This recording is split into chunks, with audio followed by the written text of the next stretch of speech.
Good morning from Panhandle Outdoors, America's only daily outdoor TV show. Your source for fishing, hunting, and information for folks who enjoy the great outdoors. Now sit back, relax. It's Panhandle Outdoors. Good morning, folks. Welcome to Panhandle Outdoors. I'm Winston Chester, and I'm glad to be back. Sure missed you guys while I've been gone, but it's been a fun trip. We'll talk about it a lot later, but first thing we'll do is thank the Panhandle Outdoors team for taking my place there. We didn't skip a beat. I got to watch them all on YouTube. I want to thank Stan and Man and Megan and Brad and Matt and Bill. And I enjoyed that show yesterday morning. Got to see it with Greg and Bill talking about the fishing and all. So it was just a great time while I was off, but also I felt so comfortable having such a qualified and excited group of people to take my place. So we want to keep it going, and we didn't miss a beat. So anyway, let's get started with our weather broadcast. It was by Haney Technical Center at the corner of Baldwin and Highway 77. High today, 89, low 72. Water temperature has warmed back up from after the storm and all. We're talking about the cooling down, but then it's back up to 82. Now it's not going to get much warmer now because we're starting that fall trend. We got shorter days. We're starting that fall pattern where the migratory fish start coming through, so it's because of the water change temperature we talk about a lot. So we're starting to do that at 82 degrees. Okay, now the river reading is brought to us by Sand Hill Seafood. The Apalachicola Bluntstown is a 5.1, a little bit of a drop to it, and the Choctawhatchee at Caryville is a 6.7 and a little bit of a drop to it. And we're looking at our tide chart brought to us by Kent Forest Lawn Funeral Home and Cemetery. Today is September the 26th. We're getting back into some pretty good tides now this week. I noticed while I was gone, there's a lot of neap tides, so I didn't miss much on that. But today, we're looking at a high tide right after midnight. It's coming in right to about the middle of the day, about 12 o'clock. And we've got about a 1.8 foot range. The marine forecast be west-northwest at about 5 to 10. So we're looking good. The bay system, when I got back, I just walked out in the dock, and the bay still looks good and clear, really, really nice. All right, let's take a break, and we'll be right back.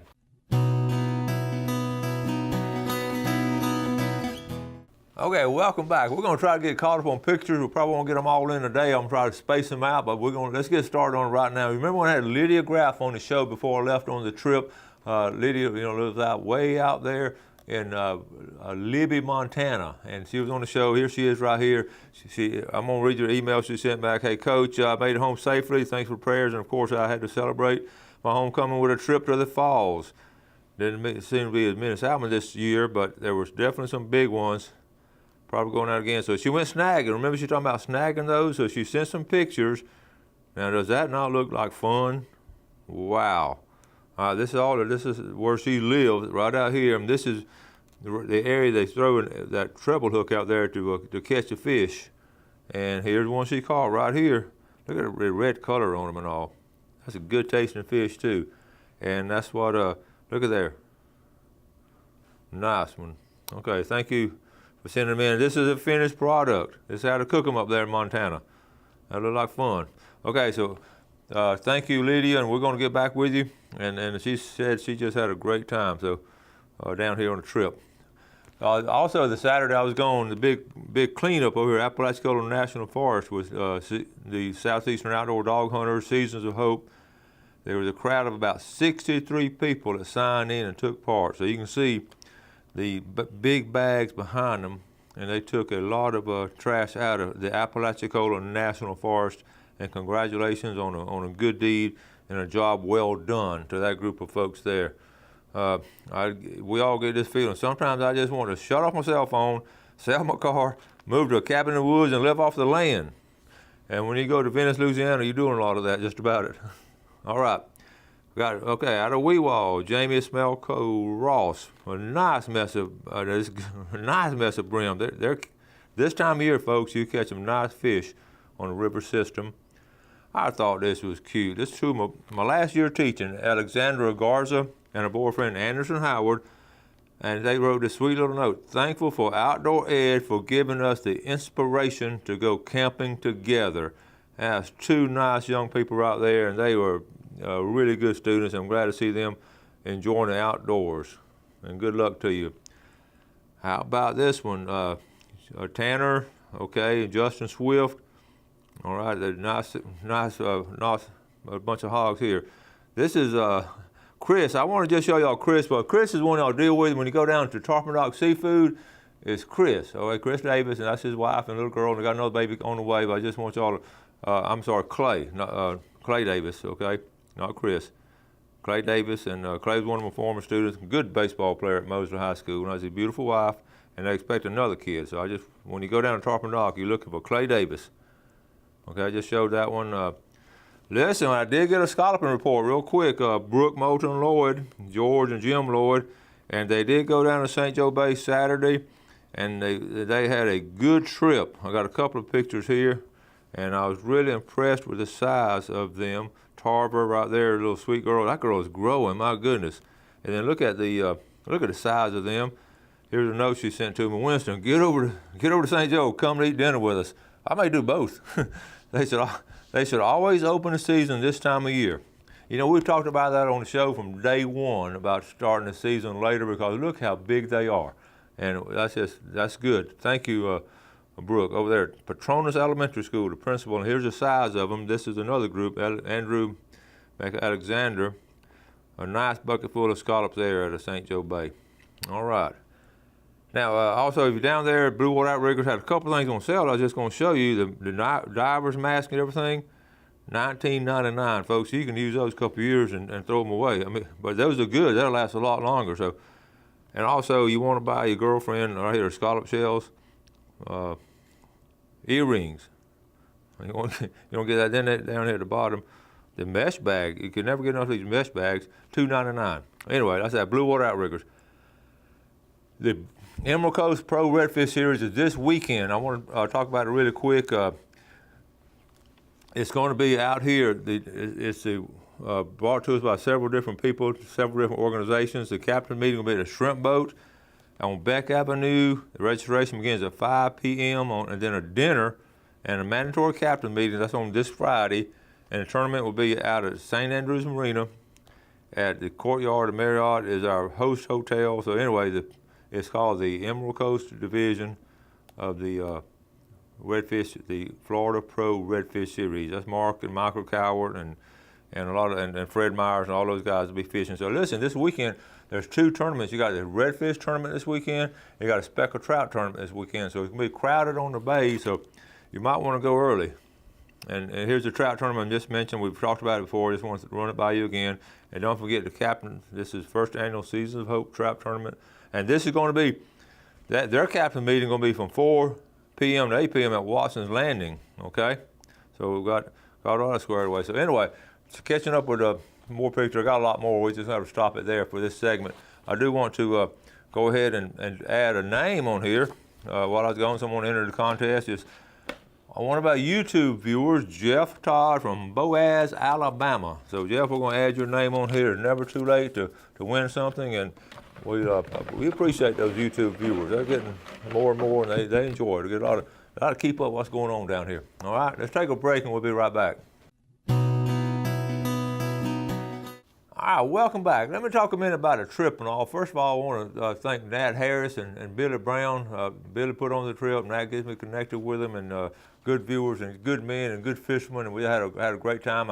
I do have a video, but I'm going to be honest with you, it'll be a good week or two at least before we get it. There's a lot of video, and Gail has a lot of work to do, and I'm going to try to take her time, so we'll get some video later on. But I do want to tell you about the trip, because what I want you to do is have an appreciation of the outdoors like I do, and so many of you do. But as a kid, I want to compare it to something. I was trying to, riding back, it was exactly 7 hours from Panama City to Venice, Louisiana.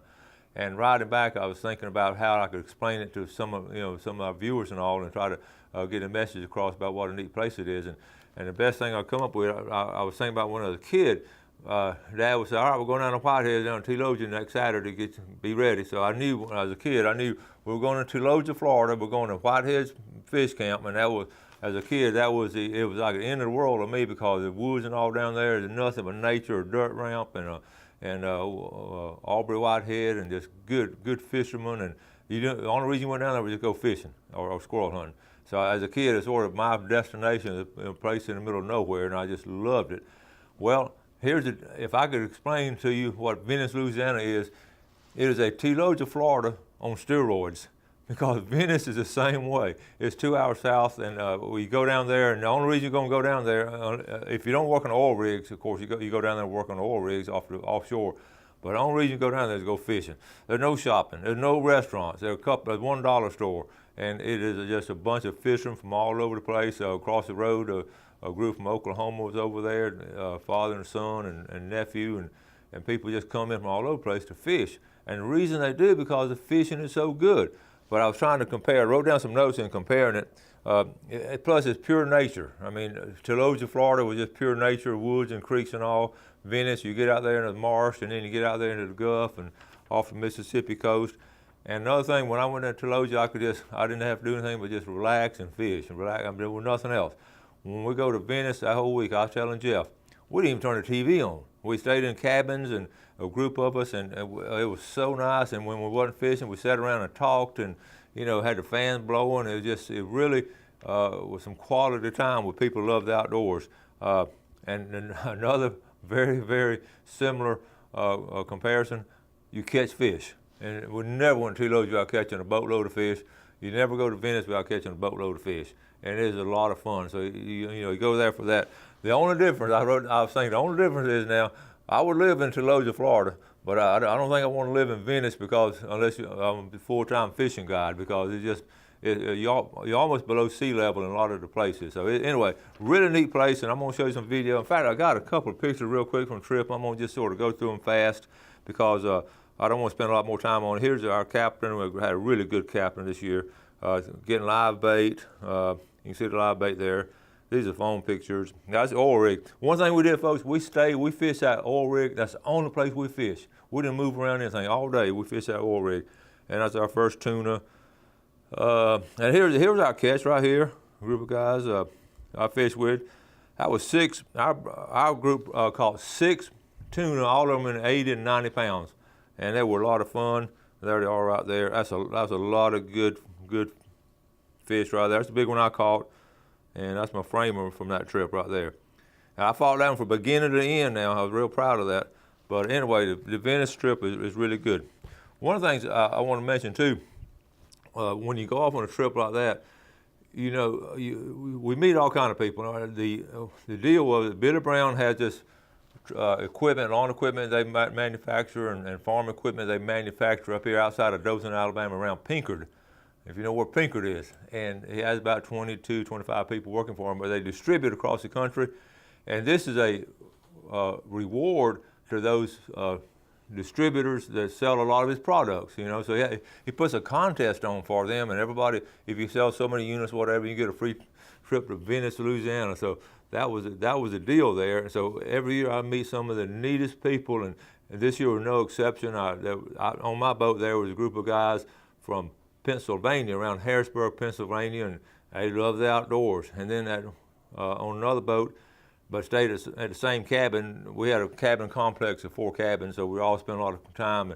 We're 2 guys from Minnesota, and Tim and John, and Tim owns a business of lawn equipment and all, and selling stuff. And I said, I didn't know Minnesota had that many lawns, but they do a lot of snow stuff up there with that equipment. But I have been invited to actually go up there on ice fishing with those guys. And I may not go this year, but I promise them I'm going to get up there with them one year.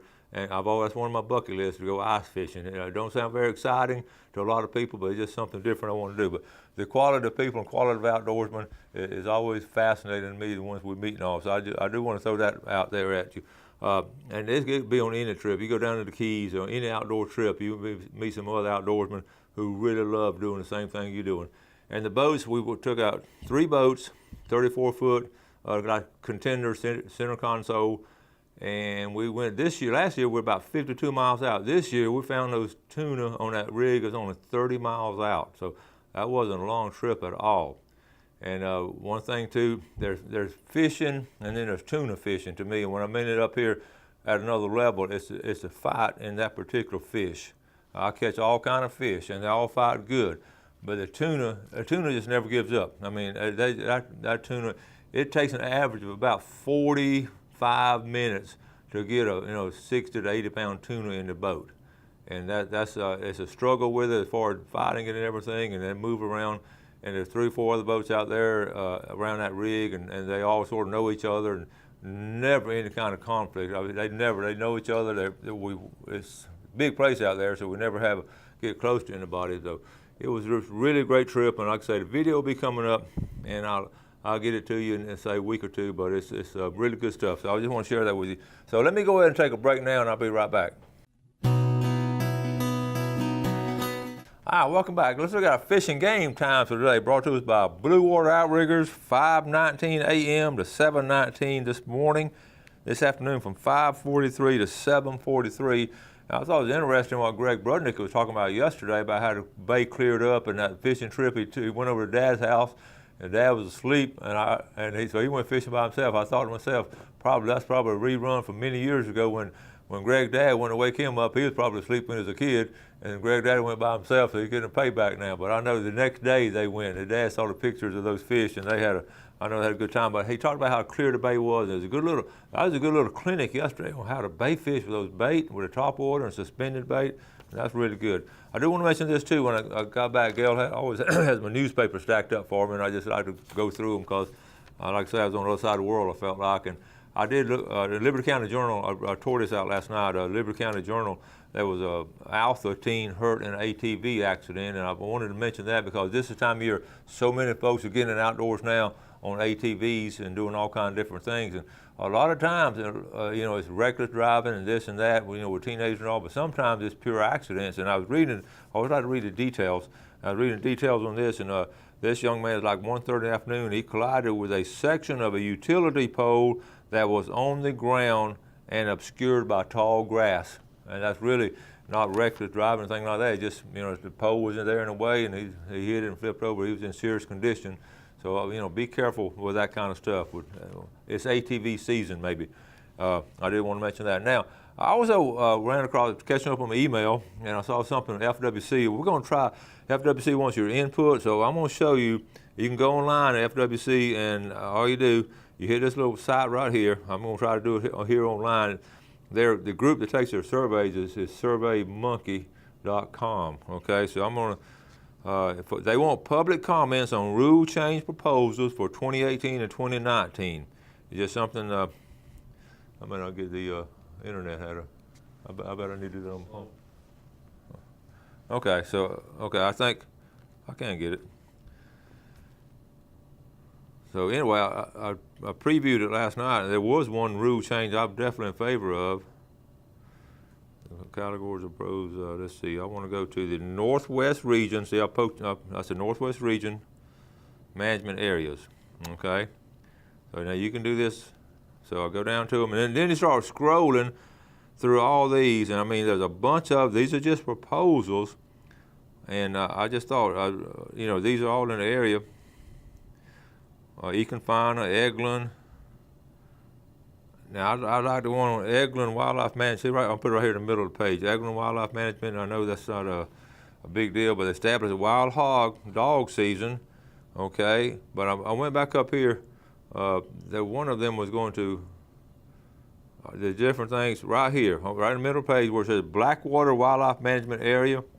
They're talking about shift the 4 existing November quail hunts to February and expand dove hunting from 4 to 8 days by adding 4 additional days of dove hunt. So you're doggone right, I'm in favor of it, so I'm in favor of that one, okay?